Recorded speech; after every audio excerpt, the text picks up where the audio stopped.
127वां सर्ग। अयोध्या में श्री राम के स्वागत की तैयारी। भरत के साथ सबका श्री राम की अगवानी के लिए नंदीग्राम में पहुंचना। श्री राम का आगमन, भरत आदि के साथ उनका मिलाप तथा पुष्पक विमान को कुबेर के पास भेजना। यह परम आनंदमय समाचार सुनकर शत्रु वीरों का संहार करने वाले सत्य पराक्रमी भरत जी ने शत्रुघ्न को हर्षपूर्वक आज्ञा दी।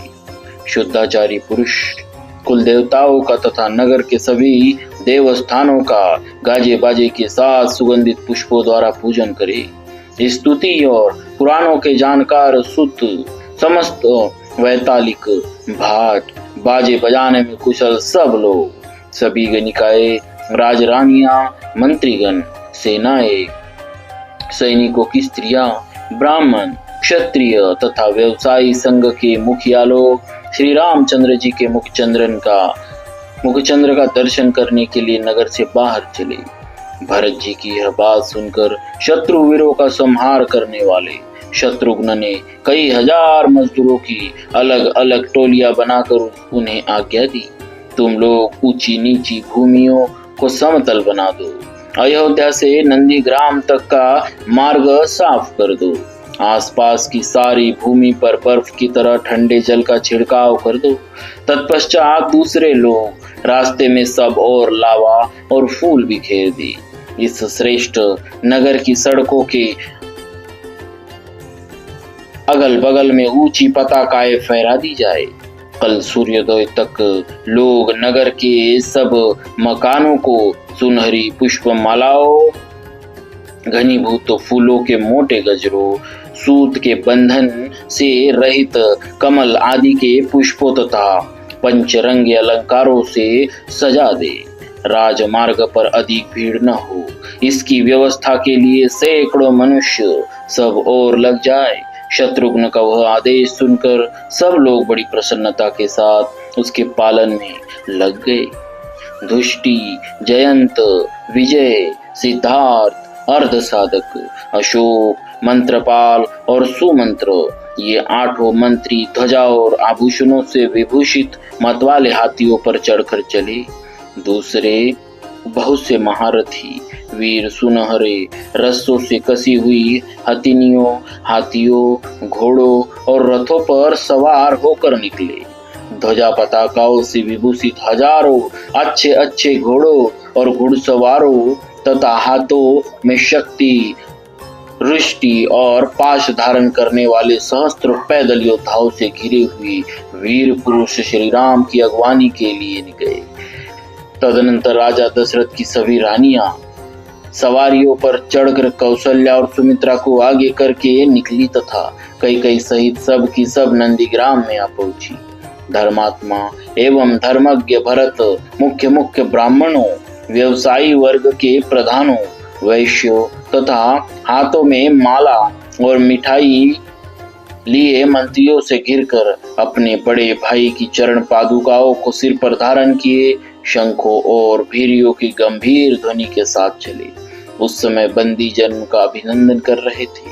श्वेत मालाओं से सुशोभित सफेद रंग का छत्र तथा राजाओं के योग्य सोने से मढ़े हुए दो श्वेत चवर भी उन्होंने अपने साथ ले रखे थे।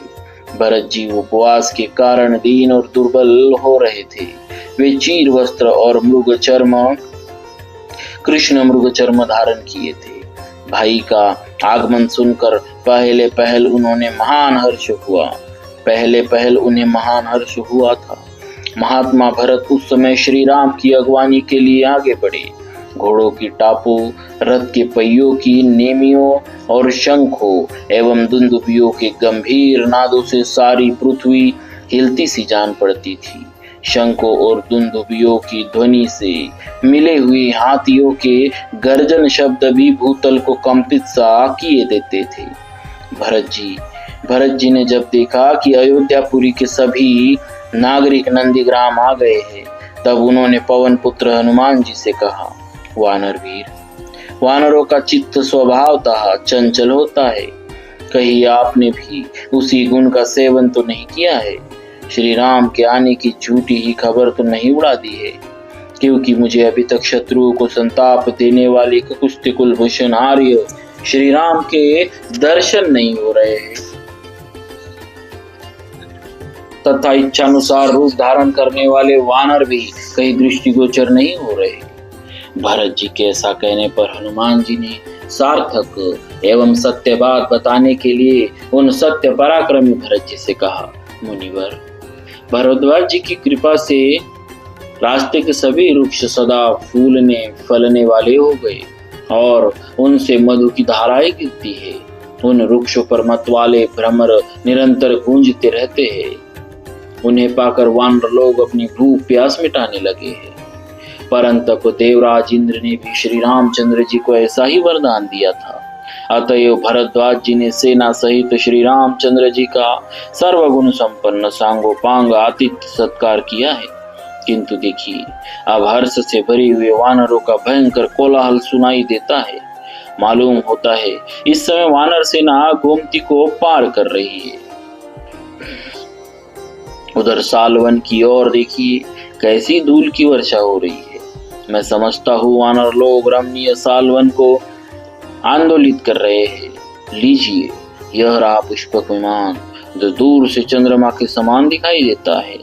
इस दिव्य पुष्पक विमान को विश्वकर्मा ने अपने मन के संकल्प से ही रचा था। महात्मा श्री राम ने रावण को बंधु बांधों सहित मार कर इसे प्राप्त किया है।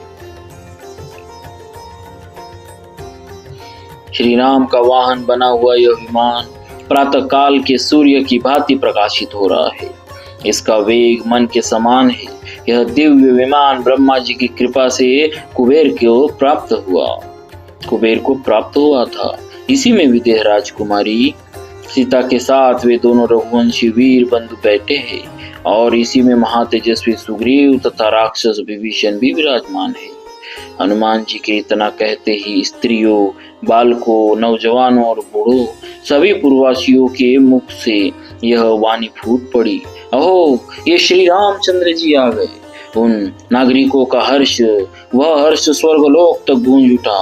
सब लोग हाथी, घोड़ों और रथों से उतर पड़े तथा पृथ्वी पर खड़े हो विमान पर विराजमान श्री रामचंद्र जी का उसी तरह दर्शन करने लगे जैसे लोग आकाश में प्रकाशित होने वाले चंद्र देव का दर्शन करते हैं। भरत जी श्री रामचंद्र जी की ओर दृष्टि लगाए हाथ जोड़कर खड़े हो गए। उनका शरीर हर्ष से पुलकित था। उन्होंने दूर से ही अर्घ्यपाद्य आदि के द्वारा श्री राम का विधिवत पूजन किया। विश्वकर्मा द्वारा मन से रचे गए उस विमान पर बैठे हुए विशाल नेत्रों वाले भगवान श्री राम वज्रधारी देवराज इंद्र के समान शोभा पा रहे थे। विमान के ऊपरी भाग में बैठे हुए भाई श्री राम पर दृष्टि पड़ते ही भरत ने विनीत भाव से उन्हें उसी तरह प्रणाम किया जैसे मेरु के शिखर पर उदित सूर्य देव को द्विज लोग नमस्कार करते हैं। इतने में ही श्री रामचंद्र जी की आज्ञा पाकर वह महान वेगशाली हंस युक्त उत्तम विमान पृथ्वी पर उतर आया।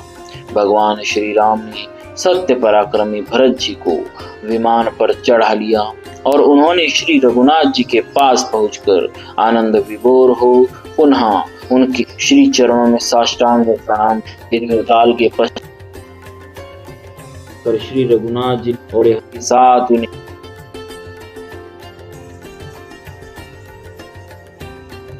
और उनका प्रणाम ग्रहण करके विदेह राज